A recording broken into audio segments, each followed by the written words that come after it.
Поранешниот председател на УЕФА, Мишел Платини, ќе добие дозвола да присуствува на надпреварите од Европското првенство во Франција. Тој ќе може да ги следи мечевите, но само како обичен фан, без да има било каква официјална улога за време на истите. Ова го изјави генералниот секретар на УЕФА, Теодор Теодоридис. Примивме писмо од ФИФА во кое светската куќа на фудбалот му дозволува на Мишел Платини да присуствува на надпреварите од Евро 2016, но само како обичен навивач, без да извршува било каква официјална функција. Извршниот комитет на УЕФА побара тој да биде поканет за време на целиот турнир, но тоа ќе треба дополнително да се разгледа. Мислам дека Мишел нема да присуствува на отварањето во петок. Сепак, според официјални лица во УЕФА, Платини нема план да присуствува на ниту еден меч од Европското првенство, барем додека неговата суспензија е активна. 60-годишниот поранешен председател заработи казна заедно со председателот на ФИФА Сеп Блатер, а причина е заедничката финансиска измама која ја сториле во 2011 година. Изборите за негов наследник ќе бидат одржани во септември, што значи за време на Еврошампионатот Европската куќа на фудбалот нема да има председател. Европското првенство во Франција не е мета на ниту една терористичка закана, барем според организаторите.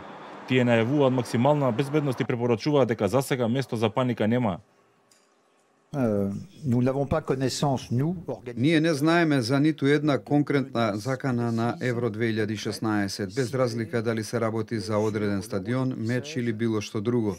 Имам чувство дека повеќето пораки кои пристигнуваат од некои земји во голема мерка се само мерки на предпазливост. Фан-зоните, каде илјадници фанови ќе ги следат случувањата на Европското првенство, предизвикуваат загриженост, но според Ламберт, организаторите се подготвени на разни сценарија.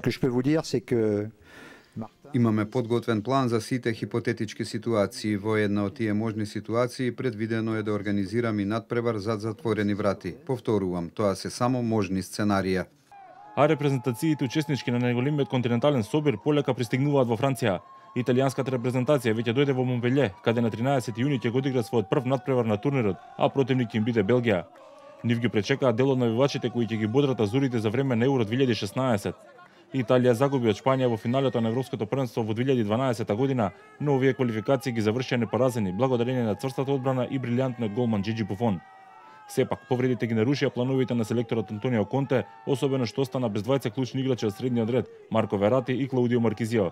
Тие се наоѓаат во групата Е, заедно со Белгија, Ирска и Шведска. Бранителот на европската фудбалска титула Шпанија пристигна во француската база. Шпанците кои што се во обид да дојдат до третиот последовен успех на Еврошампионатите и да станат првата репрезентација со вакво постигнување, доаѓа по поразот од Грузија во последниот претелски меч пред Евро 2016. Одбраната на титулата Висенте Дел Боски и Црвената фурија ќе започна на 13 јуни во Тулуз против Чешка. Заедно со нив во групата се и Турција и Хрватска. Фудбалската репрезентација на Англија веќе е во кампот каде што треба да престојува за време на Европското првенство во Франција. Англичаните привлекуваат огромно внимание и кај медиумите и кај јавноста. Тренингот на гордиот Албион кој беше отворен за посетители привлече огромно внимание. На првата пресконференција по пристигнувањето во Франција говореше Крис Смолинг. Тој верува дека оваа генерација на Англија има потенцијал за голем дострел.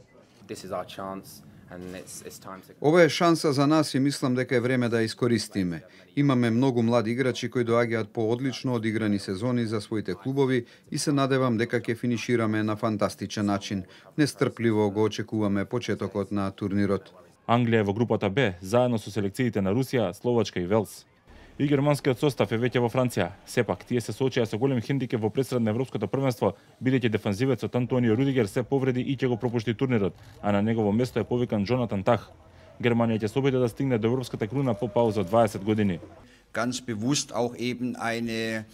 Бев многу потресен поради сериозната повреда на Тони Рудигер и во болницата беше потврдено она во што нашиот медицински тим се сомневаше, се работи за скинати лигаменти. Се разбира кога ваква повреда ќе се случи на првиот ден од доаѓањето, тоа е голема несреќа.